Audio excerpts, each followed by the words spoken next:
មានចំហាយទឹកកាបូនឌីអុកស៊ីតអាហ្សូតនិងសមាសធាតុផ្សេងទៀតសមាសធាតុទាំងនេះក្រោយមកបានបង្កើតឲ្យមាននូវចំហាយទឹកក្នុងបរិយាកាសអាកាសធាតុចាប់ផ្ដើមប្រែប្រួលបន្តិចម្ដងវត្តមានទឹករាវក៏ចាប់ផ្ដើមមាននៅលើភពហើយជីវិតដំបូង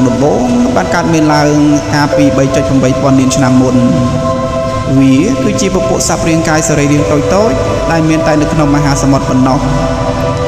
យូរទៅទម្រង់ជីវិតតូចៗទាំងនេះបានវិវត្តនិងសម្របខ្លួនទៅនឹងការប្រែប្រួលនៃបរិយាកាសជាបន្តបន្ទាប់រហូតបង្កើតបានជាបណ្ដុំសត្វរាងកាយកាន់តែស្មុគស្មាញនិងនាំឲ្យមានការលេចឡើងនៃសត្វពហុកោសិកាចម្រុះនៅក្នុងមហាសមុទ្រនិងនៅលើដីសត្វល្មូនដែលគួរឲ្យកត់សម្គាល់ទាំងនេះបានគ្របដណ្ដប់លើភពផែនដីជាមួយនឹងប្រភេទសត្វជាច្រើនផ្សេងទៀតដែលរួមមានសត្វល្មូនតូចសត្វល្មូនដែលមានកវែងធំ